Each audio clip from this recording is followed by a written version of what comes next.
বাংলাদেশে ইলেকশন হলে একটাই হচ্ছে, সেটা বাংলা। ফরিদপুরের একসময় প্রভাবশালী সংসদ সদস্য মুজিবুর রহমান চৌধুরী ওরফে নিক্সন চৌধুরী, তিনি ও তার স্ত্রীর ব্যাংক হিসাবে ৩,১৬২ কোটি টাকা অস্বাভাবিক লেনদেন ও প্রায় ১৯.৫ কোটি টাকার অবৈধ সম্পদ অর্জনের অভিযোগে পৃথক দুটি মামলা দায়ের করেছে দুর্নীতি দমন কমিশন। প্রথম মামলার অভিযোগপত্রে উল্লেখ করা হয়, সংসদ সদস্য পদে দায়িত্ব পালনকালে ক্ষমতার অপব্যবহার করে বিভিন্ন অনিয়ম ও দুর্নীতির মাধ্যমে ১১,৬২,৬২,৪৫০ টাকার জ্ঞাত আয় বহির্ভূত সম্পদ অর্জন করে নিজের দখলে রেখেছেন নিক্সন চৌধুরী। এছাড়া তার নিজ নামীয় ও স্বার্থ সংশ্লিষ্ট বিভিন্ন প্রতিষ্ঠানের নামীয় ৫৫টি ব্যাংক হিসাব ব্যবহার করে মোট ১,৪০২,৫৮,৮৮,৫৯১ টাকা অস্বাভাবিক লেনদেন করেছেন।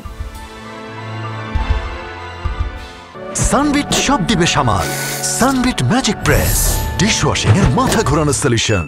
অন্যদিকে দ্বিতীয় মামলায় আসামি করা হয়েছে স্ত্রী তারিন হোসেনকে, যেখানে স্বামী নিক্সন চৌধুরীকেও সহযোগী আসামি করা হয়েছে। এ মামলার অভিযোগপত্রে বলা হয়েছে, মিসেস তারিন হোসেন তার স্বামীর প্রত্যক্ষ সহযোগিতায় ৮,৫,৯২,৭০৮ টাকার জ্ঞাত আয় বহির্ভূত সম্পদ অর্জন করেছেন।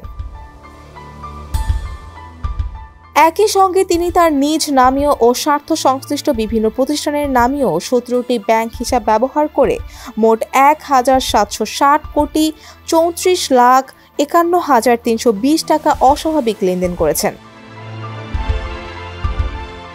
অবৈধ অর্থ হস্তান্তর, স্থানান্তর ও রূপান্তরের মাধ্যমে আড়াল করতে ওই হিসাবগুলো ব্যবহার করেছেন বলে দুদকের অনুসন্ধানে প্রমাণিত হয়েছে। এই মামলার বাদী সহকারী পরিচালক মোহাম্মদ শিহাব সালাম। নিক্সন চৌধুরীর বিরুদ্ধে সংস্থাটির উপপরিচালক মোহাম্মদ সালাউদ্দিনের নেতৃত্বে ৩ সদস্যের একটি টিম অভিযোগ অনুসন্ধানে নামে। দুদকের আবেদনের পরিপ্রেক্ষিতে গত ২৩ অক্টোবর নিক্সন চৌধুরী ও তার স্ত্রী তারিন হোসেনের বিদেশ গমনে নিষেধাজ্ঞা দেন আদালত। ফৌজিয়া ফারিহা, ডেস্ক রিপোর্ট, সমকাল।